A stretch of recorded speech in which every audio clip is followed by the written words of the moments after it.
आज हम right to education discuss करेंगे, मतलब कि जो हमारा शिक्षा का अधिकार है, जो कि हमें हमारे संविधान के अंदर दिया गया है और एज ए फंडामेंटल राइट दिया गया है, उसको हम डिस्कस करेंगे। तो राइट टू एजुकेशन के अंदर हम देखते हैं कि जो 6 से 14 साल के बच्चे हैं उनको मुफ्त एजुकेशन दी जाती है, उनको फ्री एंड कंपलसरी एजुकेशन दी जाती है। तो हमारे देश के अंदर राइट टू एजुकेशन जो था वो शुरू से नहीं था, मतलब जब हमारा संविधान लागू हुआ तो तब हमारे पास right to education fundamental right की तरह नहीं था। लेकिन अभी हमारे संविधान के अंदर राइट टू एजुकेशन जो है वो फंडामेंटल राइट है। हम देखते हैं कि 2002 में क्या हुआ कि एक 86 कॉन्स्टिट्यूशनल अमेंडमेंट एक्ट पास किया गया और उसके बाद राइट टू एजुकेशन को जो है वो फंडामेंटल राइट बना दिया गया। तो राइट टू एजुकेशन के अंदर 6 से 14 साल के बच्चों को मुफ्त एजुकेशन मिलती है और साथ ही साथ फ्री एजुकेशन मिलती है और साथ ही साथ कंपलसरी एजुकेशन मिलती है। तो क्या है राइट टू एजुकेशन एक्ट, या फिर जिसको हम राइट टू एजुकेशन एक्ट 2009 कहते हैं। तो बेसिकली राइट टू एजुकेशन के अंदर ये बच्चों का अधिकार है कि उनको फ्री और कंपलसरी एजुकेशन मिलेगी। ये जो राइट टू एजुकेशन एक्ट था ये 2010 में लागू हुआ हमारे देश के अंदर। तो मैंने आपको बताया कि 2002 में 86 कॉन्स्टिट्यूशनल अमेंडमेंट एक्ट जो है वो पास कर दिया गया था, लेकिन लागू हमारे देश के अंदर जो है वो राइट टू एजुकेशन एक्ट जो था वो 2010 में हुआ। हम देखते हैं कि 86 कॉन्स्टिट्यूशनल अमेंडमेंट एक्ट पास किया जाता है 2002 में, मैंने आपको बताया, और उसके बाद आर्टिकल 21A जो है वो हमारे संविधान के अंदर इंसर्ट किया जाता है पार्ट 3 के अंदर, मतलब फंडामेंटल राइट्स के अंदर, और उसके बाद जो है वो राइट टू एजुकेशन जो है हमारा फंडामेंटल राइट बन जाता है आर्टिकल 21A के अंदर। हम देखते हैं कि state shall provide free and compulsory education to all the children of 6 to 14 years. तो राइट टू एजुकेशन के अंदर ये आता था कि स्टेट जो है, सरकार जो है वो हर एक बच्चे को जो 6 से लेकर 14 साल जिसकी उम्र है उसको फ्री और कंपलसरी एजुकेशन प्रोवाइड करेगी। Right to education act was enforced after the passing of RTE act 2009।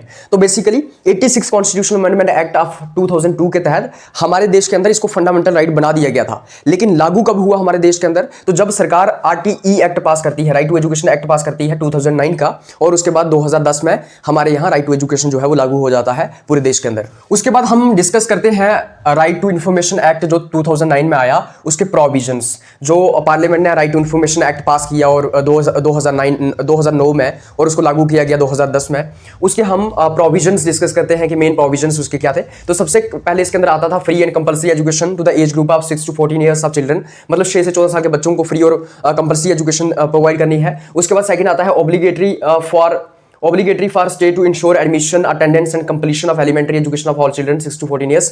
तो सरकार के लिए ये ऑब्लिगेटरी है, सरकार की ये जिम्मेदारी है, सरकार के ऊपर ये कंपल्शन है कि उसको क्या करना है, एडमिशंस को इंश्योर करवाना है, अटेंडेंस और कंप्लीशन ऑफ एलिमेंट्री एजुकेशन, मतलब सारे बच्चों की एडमिशंस हों जो भी 6 से 14 साल के उम्र के बीच में आते हैं, और उसी के साथ साथ सारे बच्चे जो हैं अपनी एलिमेंट्री एजुकेशन जो है, मतलब कि 6 से 14 साल के बीच में जो उनकी एजुकेशन होती है, मतलब फर्स्ट से लेके 8th तक वो जो है वो कंप्लीट करें। No child shall be held back, expelled or required to pass a board examination with until completion of elementary education. यहाँ पे ये कहा जाता है कि किसी भी बच्चे को जो एलिमेंट्री एजुकेशन को एक्वायर कर रहा है, 6 से 14 साल के उम्र के बच्चे को जो है वो फेल नहीं किया जाएगा, उसको स्कूल से निकाला नहीं जा सकता है, और वो बोर्ड एग्जामिनेशन तब तक नहीं दे सकता है जब तक वो अपनी एलिमेंट्री एजुकेशन पूरी ना करे, मतलब कि उसकी फर्स्ट से लेके 8th तक जब तक एजुकेशन पूरी ना हो। उसके बाद इसके अंदर आता है 25% reservation for economically disadvantages communities in private schools. तो बेसिकली यहाँ पे ये कहा गया है कि जो नेबरहुड में आपके प्राइवेट स्कूल्स हैं वहाँ पे 25% जो है वो आपको रिजर्वेशन प्रोवाइड करनी है उन बच्चों को जो गरीब हैं, जो इकोनॉमिकली बैकवर्ड हैं,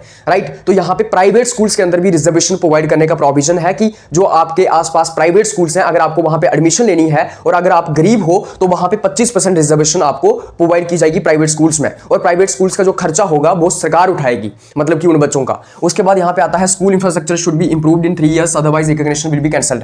तो अगर स्कूल के अंदर प्रॉपर इंफ्रास्ट्रक्चर नहीं है तो जब स्कूल बना है उसके 3 साल के अंदर पूरा इंफ्रास्ट्रक्चर वहां पे पूरा होना चाहिए, प्रॉपर इंफ्रास्ट्रक्चर जो है वो वहां पे कंप्लीट होना चाहिए, फुलफिल होना चाहिए, अदरवाइज उस स्कूल की रिकॉग्निशन को कैंसिल कर दिया जा सकता है, उस स्कूल को ही कैंसिल कर दिया जा सकता है। उसके बाद इसके अंदर आता है within 5 years adequate professional qualification to complete, otherwise they will lose job. तो जो टीचर्स हैं, अगर टीचर को अपॉइंट किया जाता है किसी स्कूल के अंदर तो उस टीचर को 5 साल के अंदर अपनी प्रोफेशनल क्वालिफिकेशन को कंप्लीट करना है, अदरवाइज उसकी नौकरी चली जाएगी। मतलब कि जैसे कि अगर आपने BA पढ़ते हुए किसी को टीचर लगवा दिया, मास्टर लगवा दिया किसी स्कूल के अंदर, उसको 5 साल के अंदर अपनी B.Ed की डिग्री कंप्लीट करनी होगी नौकरी करते हुए। अगर वो 5 साल के अंदर अपनी B.Ed की डिग्री पूरी नहीं करता है तो उसकी नौकरी चली जाएगी। तो अभी आपने देखा होगा कि स्कूल्स के अंदर टीचर्स जो थे वो B.Ed कर रहे थे, 40-40 साल के भी टीचर्स B.Ed कर रहे थे, क्योंकि उनके लिए मैंडेटरी था।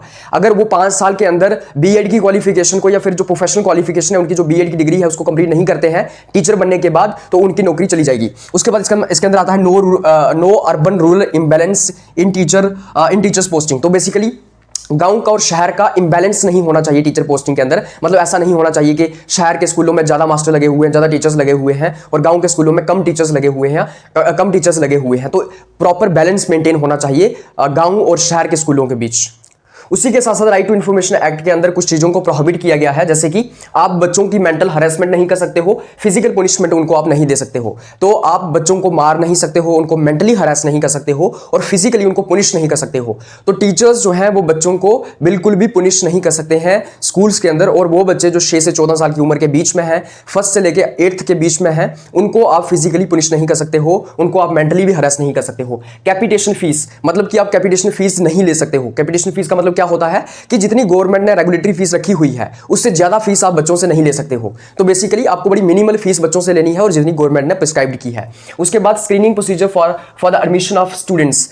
कोई स्क्रीनिंग प्रोसीजर नहीं होगा बच्चों के एडमिशन के लिए। जैसे आपने देखा होगा ना, प्राइवेट स्कूल्स के अंदर अगर बच्चे की एडमिशन करवानी है तो उसका इंटरव्यू होगा प्रॉपर, उसकी रीडिंग कैपेबिलिटीज चेक की जाएंगी, क्या वो अच्छे से पढ़ सकता है नहीं पढ़ सकता है। लेकिन एलिमेंट्री एजुकेशन प्रोवाइड करते हुए या फिर गवर्नमेंट स्कूल्स के अंदर 6 से लेकर 14 साल के बच्चों की कोई स्क्रीनिंग प्रोसीजर नहीं होगी, मतलब कि उनका एडमिशन लेते हुए कोई इंटरव्यू नहीं होगा, उनको डायरेक्टली एडमिशन मिल सकती है। उसके बाद private tuition by the teachers कोई प्राइवेट ट्यूशन नहीं पढ़ा सकते हैं। बेसिकली टीचर्स को सिर्फ अपना स्कूल में पढ़ाने का काम करना है, कोई प्राइवेट ट्यूशन नहीं दी जाएगी। किसी से आप पैसे चार्ज नहीं कर सकते हो, प्राइवेट ट्यूशन आप किसी को नहीं दे सकते हो। Running schools with no recognition, आप अगर बिना रिकॉग्निशन के स्कूल चला रहे हो तो वो भी प्रोहिबिटेड है। मतलब कि सरकार ने अगर उस स्कूल को रिकॉग्नाइज नहीं किया है तो इसका मतलब ये भी इसके अंदर प्रोहिबिटेड है, फिर भी उसको उस स्कूल को नहीं चलाया जा सकता है जिसको सरकार ने रिकॉग्नाइज नहीं किया है। उसी के साथ साथ ये कहा है कि जो टीचर्स हैं उनकी आप एम्प्लॉयमेंट वहाँ पे उनको एम्प्लॉयड वहाँ पे नहीं कर सकते हो जो कि नॉन एजुकेशनल वर्क्स हैं, राइट। तो जैसे कि सेंसेस वगैरह होते हैं या फिर लीव ड्यूटीज़ जो है वो टीचर्स की लगाई जाती हैं, इलेक्शन ड्यूटीज़ लगाई जाती हैं, वो लगाई जा सकती हैं, लेकिन बाकी कामों में टीचर्स को आप एम्प्लॉय नहीं कर सकते हो, उनसे काम नहीं करवा सकते हो। तो ये आता है राइट टू इन्फॉर्मेशन एक्ट 2009 के अंदर। उसी के साथ साथ हमारे पास एक right to education amendment act आता है 2010 में। तो जो हमारा राइट टू एजुकेशन एक्ट था 2009 का, उसको थोड़ा मॉडिफाई किया जाता है, उसको अमेंड किया जाता है, और भी चीज़ें उसके अंदर ऐड की जाती हैं।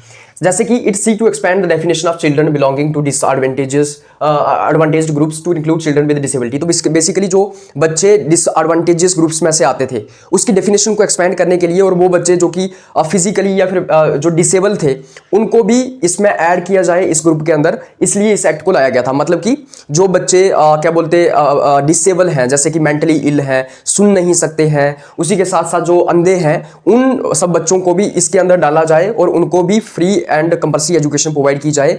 उसके लिए ये जो 2010 में आरटीई एक्ट जो है वो अमेंडमेंट एक्ट लाया गया था। तो बेसिकली चिल्ड्रन विद डिसेबिलिटी का मतलब क्या होता है, जो बच्चे अंधे हैं, लेप्रोसी क्योर्ड है, या फिर जो सुन नहीं सकते हैं, लोकोमोटर डिसेबल्ड है, या फिर मेंटली इल है, उन बच्चों को भी डिसएडवांटेज्ड ग्रुप में डाला जाए। मतलब कि इन बच्चों को जैसे स्पेशल लीव प्रोवाइड किया जाता है, स्कॉलरशिप्स प्रोवाइड किए जाते हैं, इनके लिए स्पेशल प्रोविजंस बनाए जाते हैं ताकि इन बच्चों को भी एजुकेशन प्रोवाइड की जाए। The act also provides for establishing school management committees to prepare school development plan. ये एक्ट ये भी कहता है कि आपको स्कूल मैनेजमेंट कमिटीज को एस्टैब्लिश करना है, जिससे कि आप स्कूल के डेवलपमेंट प्लान को प्रिपेयर कर सको कि किस तरीके से हमें स्कूल्स के अंदर डेवलपमेंट करनी है, और किस तरीके से ओवरऑल स्कूल्स का जो सिस्टम है, या फिर एजुकेशन का जो सिस्टम है, या फिर जो राइट टू एजुकेशन एक्ट है, इसको एक्सपेंड करने की कोशिश करनी है, और फ्री एंड कंपल्सरी एजुकेशन को इनकलकेट करने की कोशिश करनी है with in the broader section of society. उसी के साथ साथ यहाँ पे आर्टिकल 30 ये कहता है कि जो माइनॉरिटीज़ हैं, चाहे वो रिलीजियस बेसिस के ऊपर माइनॉरिटीज़ हैं, चाहे वो लैंग्वेज बेसिस के ऊपर माइनॉरिटीज़ हैं, वो अपने एजुकेशन इंस्टीट्यूशन को एडमिनिस्टर कर सकती हैं या फिर इस्टेब्लिश कर सकती हैं। तो एडमिनिस्टर कर सकती हैं अपने एजुकेशन इंस्टीट्यूशंस को, एंड इस्टेब्लिश कर सकती हैं कौन, माइनॉरिटीज़। तो बेसिकली माइनॉरिटीज़ के पास ये राइट है कि वो अपने एजुकेशन इंस्टीट्यूशंस खुद एस्टैब्लिश कर सकती हैं और उनको एडमिनिस्टर भी कर सकती हैं। तो इस तरीके से हम यहाँ पे राइट टू एजुकेशन एक्ट को कवर करते हैं। अगर आपको इस लेक्चर का पीडीएफ चाहिए तो आप इस वीडियो की डिस्क्रिप्शन में जा सकते हैं, वहाँ पर टेलीग्राम चैनल का लिंक दिया होगा, वहाँ से आप टेलीग्राम चैनल ज्वाइन कर सकते हैं। आप सब लोगों को वहाँ से पीडीएफ मिल जाएगा। आप सब लोगों का बहुत बहुत धन्यवाद।